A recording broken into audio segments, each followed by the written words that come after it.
It's good day and welcome to Plot Sport. Definitely to be another exciting moment on the show today as we look at some trending sports stories in Nigeria, and it's also interesting to know that we'll be analyzing the career of a man that started his football in Plateau State, Plateau United in Jos and ended in Stoke City. Between Plateau United and Stoke City was 60 years of growth, of controversies, and of greatness. And what is trending about this? There's a story online about Mikel, about his 20 years of journey that comprises his growth, his controversies, and his greatness. Let's not forget, a lot of Nigerians became part of the Chelsea team because of this man, Mikel. He has retired, and in 14 years international career, between 2005 and 2019, he played 91 times for Nigeria, scoring just 6 goals. Talking to me and analyzing this is a man, an editor in Premium Times, talking about Jide Alaka. It's good to have you on the show, sir. Thank you very much, Mudashiru. Thanks for having me again.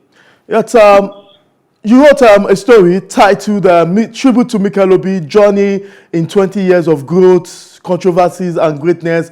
And that story is saying so much about Mikel. Wonderful article.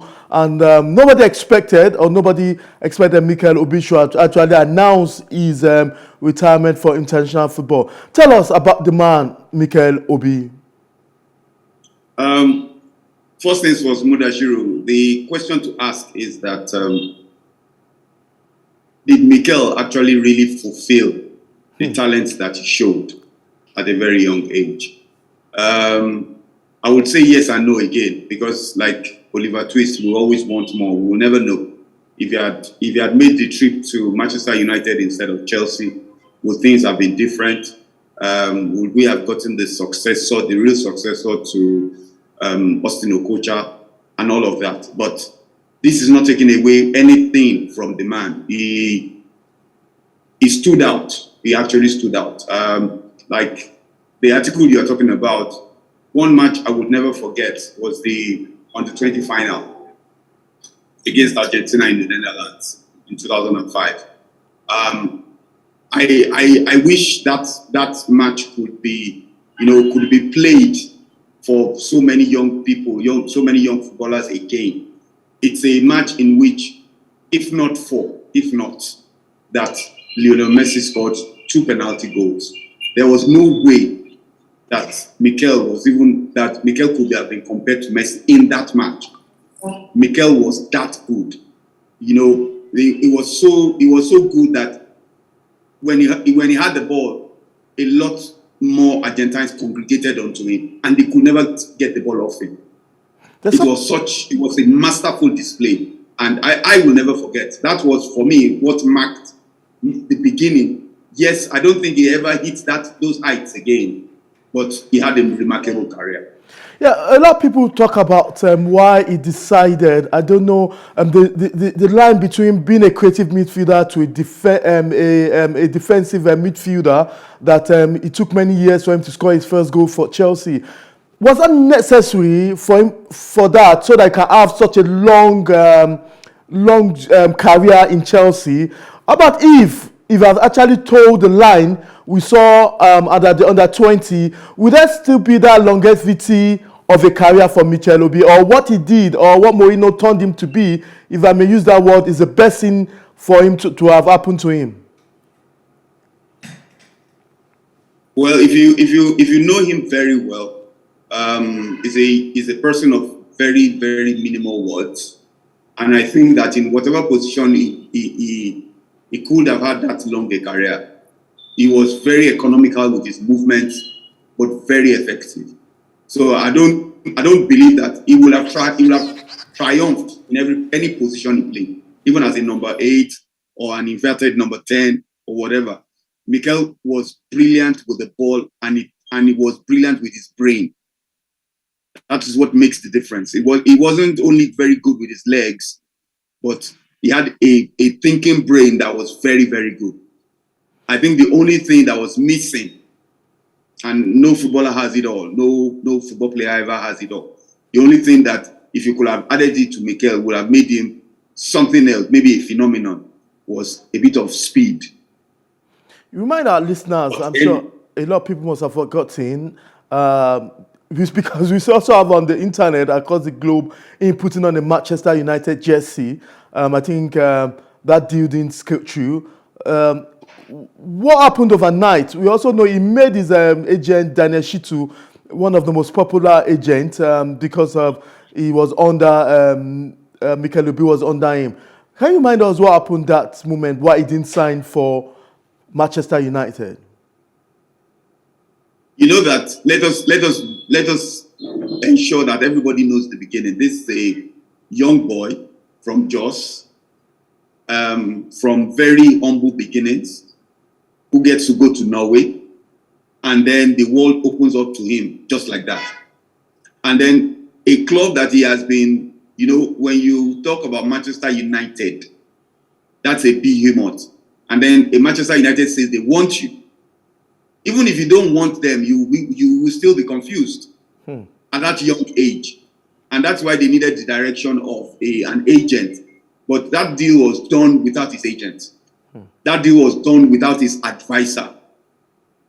You understand? So for me, it was the antics, let me call it that, antics of a young child, of a young boy who saw the world open up to him, and because he didn't have his advisor by his right hand, he made some mistakes, and then he fell to the pressure maybe and all of that, and the name and everything.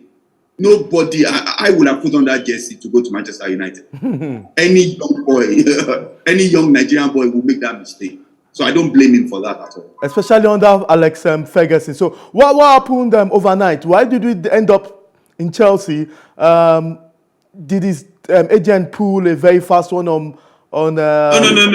If you go and read some other parts, you know, Chelsea were interested in some of the under-17 boys from Finland, and they actually paid for them to come for training in London. So actually, yes, he went to Manchester United, but before then he had come to Chelsea Academy. Okay. So Chelsea were already in the know of the kind of talent they had, and they wanted to conclude a deal. It was just that Manchester United usurped that move, but it was not tenable because he did it without his advisors and his agent, and he was below 18. He couldn't have signed any viable contract. Okay, interesting.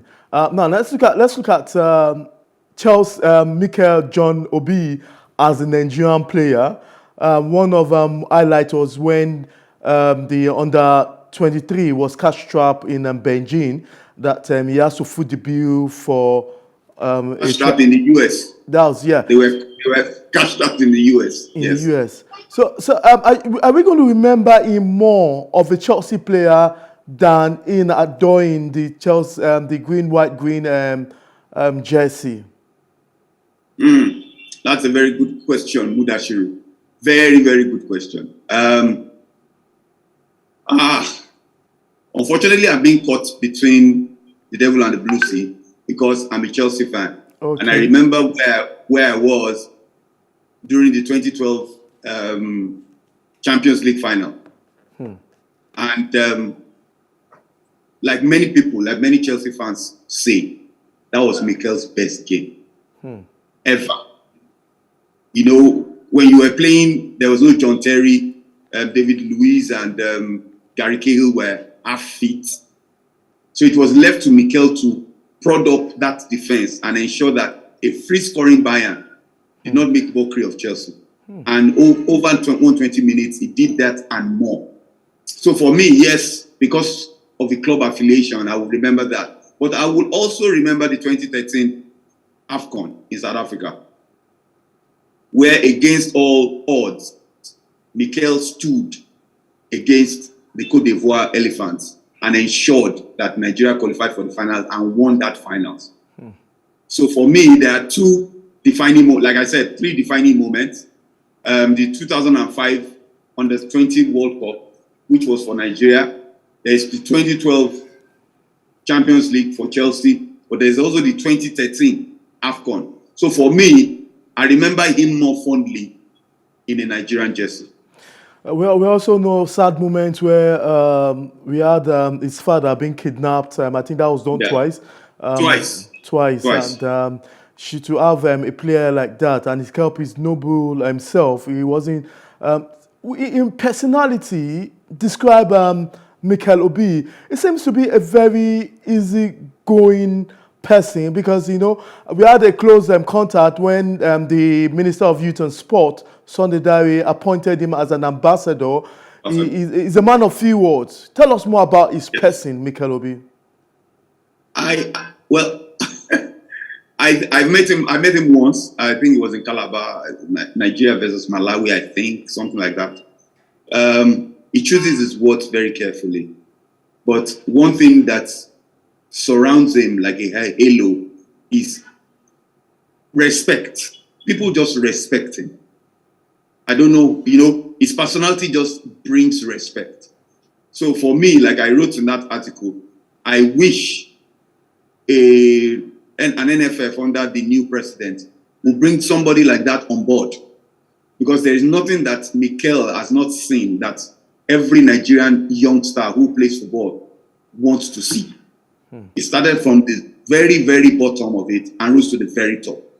So for me, yes, he doesn't speak so much, but he knows so much.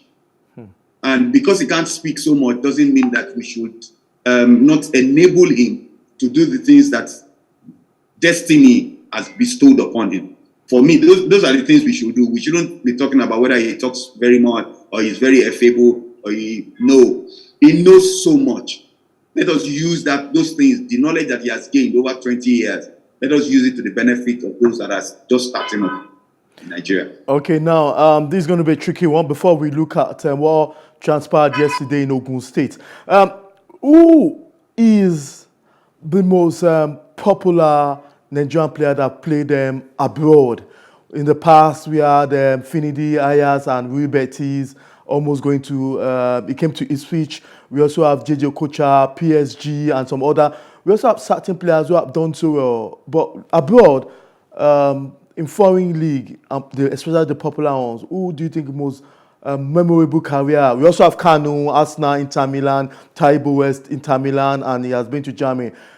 In top three, does Mikel come among a wonderful career abroad? Definitely.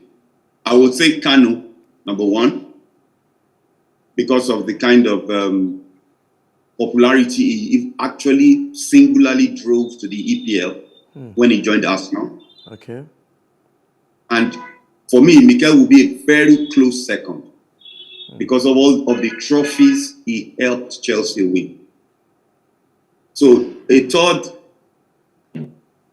let's not put a third, because right now, you say JJ Okocha, but for me, I still dispute that fact. I think that JJ wasted so many of his years playing in obscure leagues. So I won't say JJ at all. Yes, maybe popular Nigerian, but deriving something huge from playing in Europe, I would say no.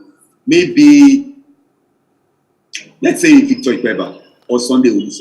Okay. Yeah.